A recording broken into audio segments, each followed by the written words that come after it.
ভাই যদি এমনটা কখনো হতো, মানুষরা সুখে কাঁদতো আর দুঃখের টাইমে হাসতো, তাহলে হয়তো গরিব মানুষদের আত্মহত্যার হারটা কমে যেত।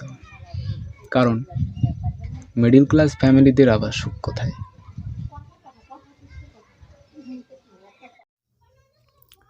তাকে যখন হাই দিয়ে মেসেজ করি আর সে অনলাইনে থাকার পরেও 2 ঘন্টা পর যখন রিপ্লাই দিয়ে বলে বলো, ভাই দেরিতে রিপ্লাই দিলেও বিশাল রোমান্টিক সুরে মনে হয়। তুমি নাকি খুব সুন্দর দেখতে, এমনটা আমার বন্ধুরা আমাকে কখনো বলেনি।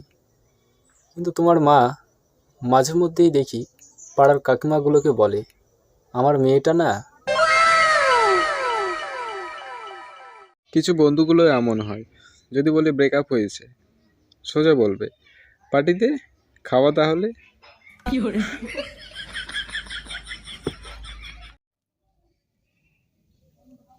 যতটা স্মাইল আমার ফেসে দেখছো না তুমি,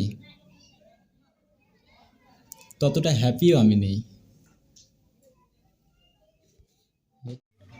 আমি ছেলেটা খারাপ, এটা তো আমিও জানি, কিন্তু ঠিক কোন বিষয় এটা তো আমাকে কেউ প্রশ্ন করেনি।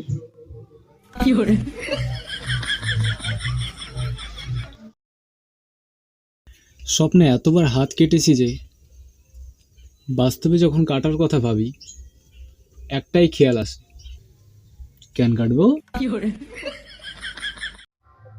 ভাইবেন ছিল এবার ব্রেকআপ হলে পরে আর কানবকলাই ইয়া চুলহা ধোঁয়াটা এতই ধোঁয়ান হয়েছিল কি চোখের জল ঝরাইন দিল। মেরি জান, লাইফের অনেক সত্যি কথা তোমার কাছ থেকে লুকিয়েছি, এটা তো ঠিক, কিন্তু এটাও ঠিক, মন গড়ানো মিথ্যে কথা কিন্তু আজও তোমায় বলিনি। একটা জিনিস খেয়াল করেছি, কেউ যদি আমার সাথে রিলেশনের সম্পর্কে না থাকতে চায়, তাহলে এটা একটা ভালো লক্ষণ।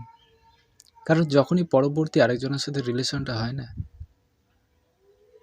বড়লোক মেয়েই জোটে কপালে।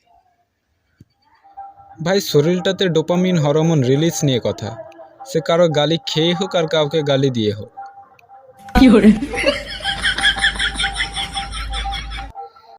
ওই হাওয়াবাজ, শোন, আজকাল তোর হাব ভাব কিন্তু খুব বদলা বদলা লাগছে, আমাকে বদলানোর জন্য বাধ্য করিস না, নাহলে এতটা বদলে যাব শুধু ফেস নয়, ফিঙ্গারপ্রিন্টটাও মিলবে না। ভাই আমার ক্যারেক্টারটা কিন্তু একটু আলাদা, ঠিক থার্ড পার্টি অ্যাপসের মতন, কখন যে কি কাজ করে বসি, যে আমাকে ডাউনলোড করে সে নিজেও কিন্তু জানে না।